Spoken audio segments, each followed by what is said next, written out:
무한하게 상상하고 지식을 개발하자. 안녕하세요. 무지개 리포터 김명지입니다.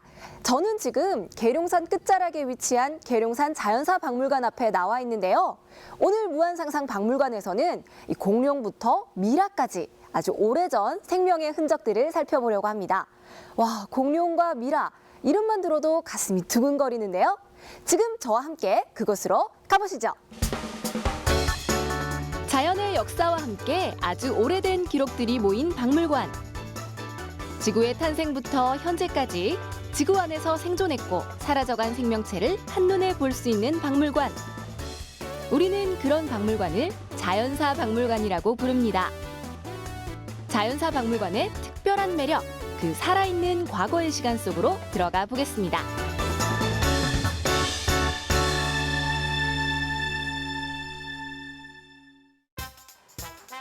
충청남도 공주시 계룡산 자락에 위치한 계룡산 자연사 박물관. 산림이 병풍처럼 둘러싼 곳에 위치해서인지 입구부터 깊은 자연의 기운이 느껴졌는데요. 두근두근 미지의 세계로 들어가는 듯한 설렘으로 박물관에 들어섰습니다. 안녕하세요. 안녕하세요. 반갑습니다. 우리를 안내해줄 특별한 분을 만났는데요. 오늘의 해설사 조한희 관장입니다. 자, 이제 여행을 시작해볼까요? 자연사 박물관은 테마별, 시대별로 전시물이 구분돼 있다고 하는데요. 박물관에 들어와서 가장 먼저 볼 수 있다는 핵심 전시물, 기대하셔도 좋습니다. 네, 이곳 계룡산 자연사 박물관 1층에서는 어떤 전시물을 볼 수 있을까요? 네, 1층은 공룡의 세계예요. 아이들이 공룡에 관심을 가지면서 고생물에 관심을 갖기 시작하거든요. 그래서 아주 재미있는 다양한 종류, 2억 3천만 년 전에 지구상에 살기 시작한 공룡, 그래서 대표적으로 브라키오사우루스, 알로사우루스, 다이노니쿠스 등 다양한 공룡들이 전시되어 있습니다. 와, 공룡이요? 네. 우와.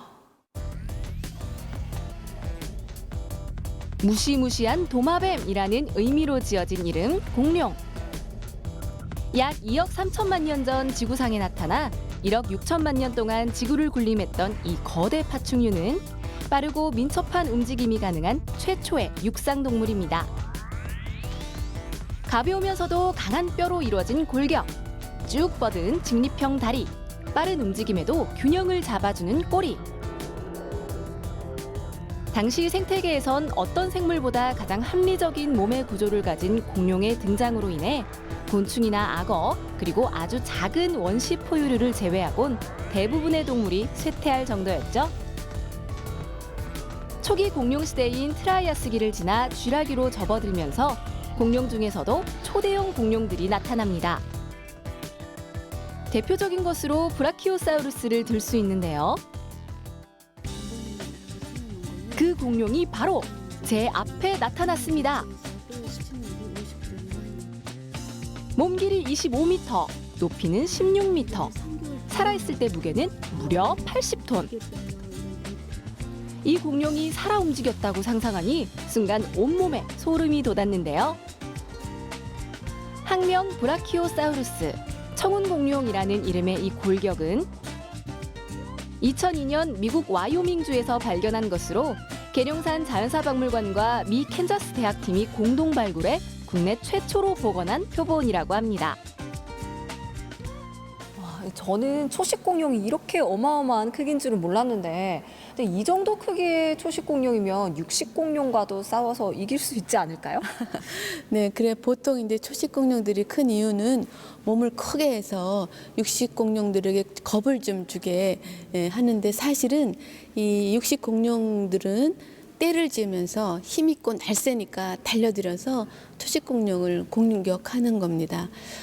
그리고 이제 그 꼬리 부분에 이제 망치 같은 거 같은 그런 그 역할을 하는 것을 이렇게 그 뒤에 놓고 막 치면서 공격을 하지만 워낙에 힘세고 날쌘 육식 공룡들이 떼를 지어서 몰려오니까 당해낼 재간이 없죠.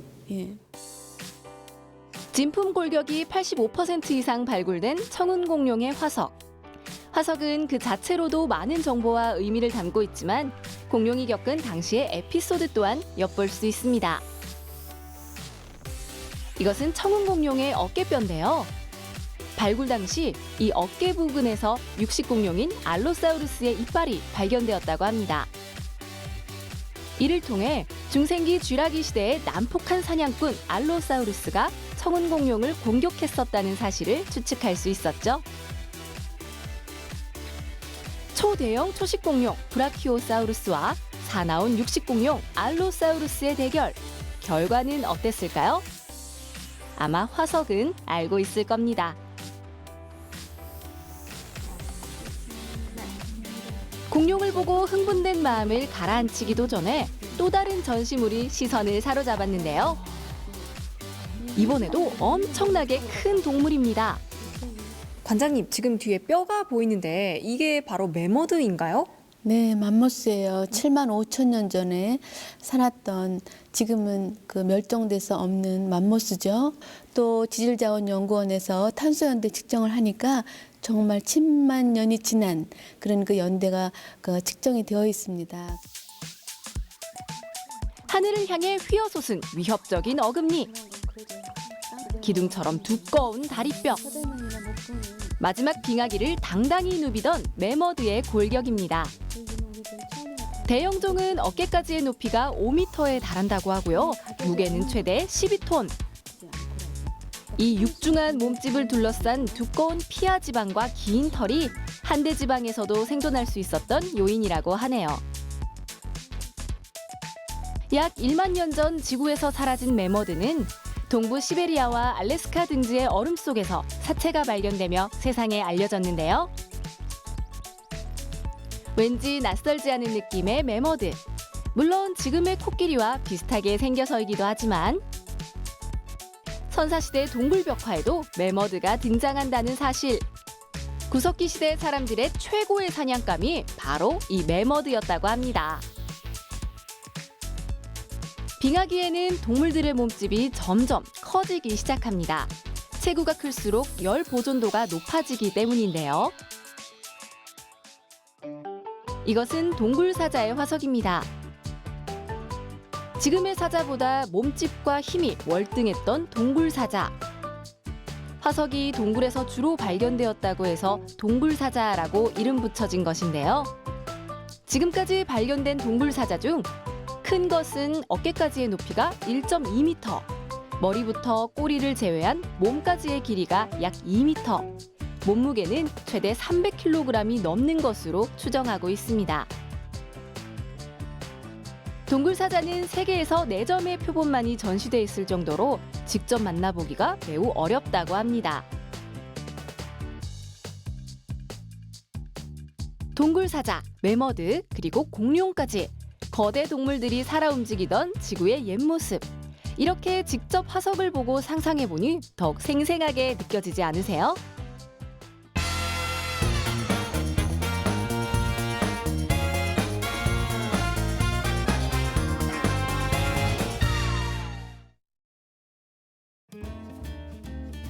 동물, 생명, 자연, 지구, 그리고 우주에 대한 모든 정보가 모여있는 자연사 박물관.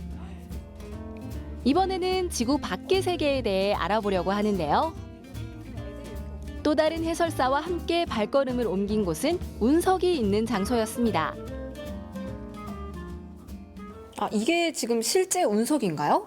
네, 이게 운석 맞고요. 미국 애리조나에서 발견된 운석이고 무게는 한 1000kg 정도 돼요. 철운석이고 이제 99%가 철이고요. 이렇게 보시면은 약간 반짝반짝한 거는 한 니켈 같은 것 때문에 이렇게 그 성분 때문에 반짝반짝 거린다고 해요. 우주에서 지구로 떨어진 돌 운석. 지금 보고 있는 이 운석이 지구에 닿기 전에는 수천 년 동안 우주를 떠돌아다녔을지도 모릅니다.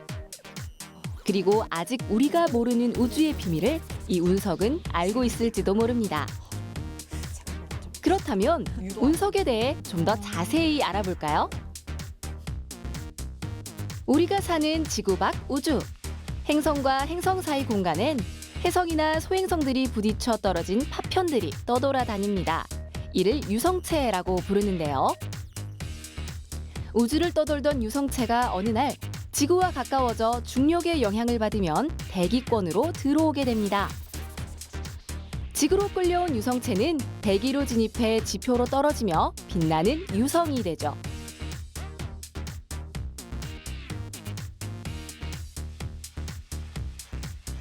밤하늘을 멋지게 수놓은 유성쇼. 우주에서 펼치는 불꽃놀이인 듯 화려하고 신기하지만 그 안을 자세히 살펴보면 유성의 낙하 속도는 발사된 총알의 속도보다 10배에서 20배 빠른 속도이며 공기 분자가 가열돼 유성은 1000도씨의 온도로 타고 있습니다. 유성의 표면이 뜨거워지면서 각종 물질이 녹아 떨어져 나가는데요. 우리가 하늘에서 보는 섬광은 유성체의 조각들이 떨어져 나가는 현상입니다. 그렇게 불타오르다 조각난 채로 지표에 닿는 것이 바로 하늘에서 떨어진 돌, 운석입니다. 이 운석을 실제로 만져봐도 되나요? 네, 만지셔도 되는데 만지면 90% 이상이 철이기 때문에 좀 철 냄새가 날 수가 있어요. 아, 손에서요? 네. 그럼 제가 한번 만져보겠습니다.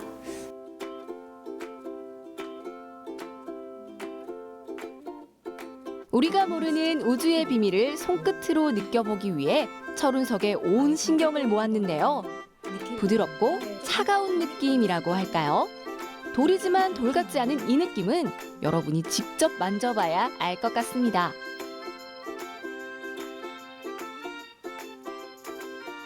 아, 이게 정말 철 냄새가 나네요. 운동장에서 그 철봉이나 그네를 잡았을 때 나는 냄새처럼 정말 철 냄새가 나요. 신기하다. 한번 들어볼게요. 이번에는 운석의 무게가 궁금했는데요. 두 팔을 걷고 힘껏 들어봤습니다. 꿈쩍도 하지 않는 철운석. 담당 PD도 도전했는데요. 이 철운석의 무게는 무려 1000kg, 1톤입니다. 설마 하는 순간 살짝 움직인 운석 보셨나요? 무지개 PD의 괴력에 정말 놀랐습니다. 이 외에도 다양한 종류의 운석을 관찰할 수 있었는데요. 이 우주의 조각들을 바라보며 우리가 사는 지구는 광활한 우주의 아주 작은 한 부분이라는 사실과 우주 어딘가에 우리와 같은 생명체가 살고 있을 가능성에 대해 다시 한번 생각해 볼 수 있었습니다. 계룡산 자연사박물관 3층. 이곳에선 왠지 모를 으스스한 기운이 느껴졌는데요.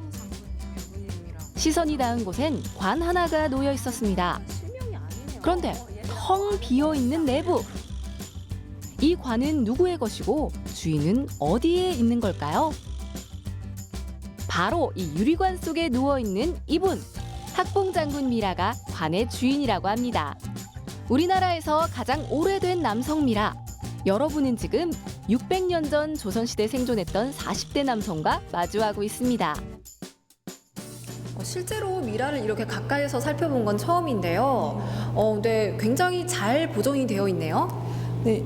학봉장군 미라 같은 경우는 보존 상태가 굉장히 좋아가지고 미라 최초로 MRI, 복강경, 내시경, CT 다 이렇게 사람처럼 검사를 마친 미라입니다.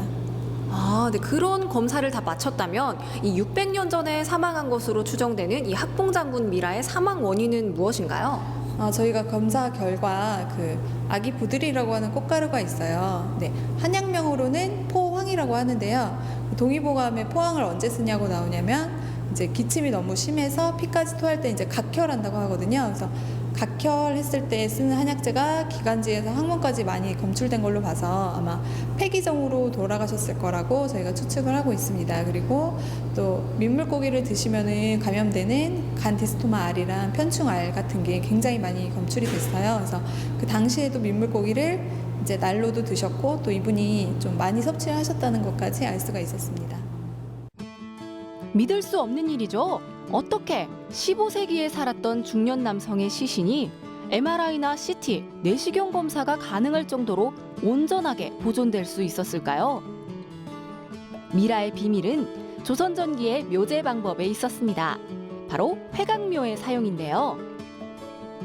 석회와 황토, 가는 모래를 2대 1대 1로 섞어 회각을 만들고 그 내부에 목관을 안치하는 방식으로 석회의 반응열로 인해 관 내부가 무균 상태로 유지되었다고 합니다. 아무도 의도하지 않았고 자연적으로 미라가 되었지만 학봉장군 미라는 우리에게 많은 이야기를 전해주었는데요. 167.7cm의 키에 턱수염과 콧수염이 인상적인 이분은 1420년대에 출생해 42세쯤 사망했을 것이고 각혈을 지혈하는 약재인 포항이라는 애기부들 화분을 복용했으며 기관지 확장증과 중증 폐질환을 앓았다는 것. 민물고기를 날로 먹는 것을 좋아했고 육류와 채소로 이루어진 균형 잡힌 식생활을 했다는 사실. 600년 전 당시의 삶과 죽음에 관한 이야기. 현대과학과 조선시대 미라의 만남은 앞으로 더욱 많은 이야기를 우리에게 들려줄 것입니다. 계룡산 자연사 박물관에서 보낸 하루. 우주, 지구, 공룡, 미라. 머릿속에서만 상상했던 이 모든 주제를 한꺼번에 눈으로 담을 수 있었는데요.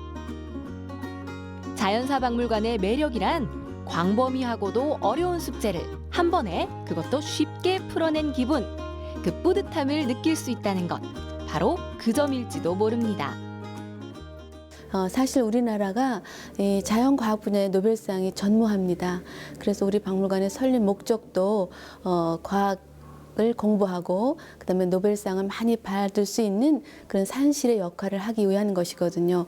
모든 유치원부터 대학생들에 이르기까지 이러한 자연과학 문화의 메카가 되고 상상력과 탐구력의 산실이 되기를 기대합니다. 아이들의 상상력과 창의력을 마음껏 풀어놓을 교육의 장. 가족이 함께 지식을 공유하는 지식의 장. 그리고 또 어떤 역할이 있을까요? 박물관이 지닌 다양한 가치를 여러분이 직접 느끼면 좋을 것 같습니다. 오늘은 아주 오래전의 과거로 돌아갈 수 있는 타임머신을 타고 시대별로 시간여행을 한 것 같은 기분인데요. 자연사 박물관에 전시된 전시물 하나하나에 그 가치를 셀 수 없는 역사와 과학 정보가 담겨 있다는 걸 알 수 있었습니다. 여러분도 가족들과 함께 이 살아있는 교육의 장에서 즐거운 시간여행을 해보는 건 어떨까요? 무한상상 박물관, 저는 또 다른 박물관으로 여러분을 찾아오겠습니다.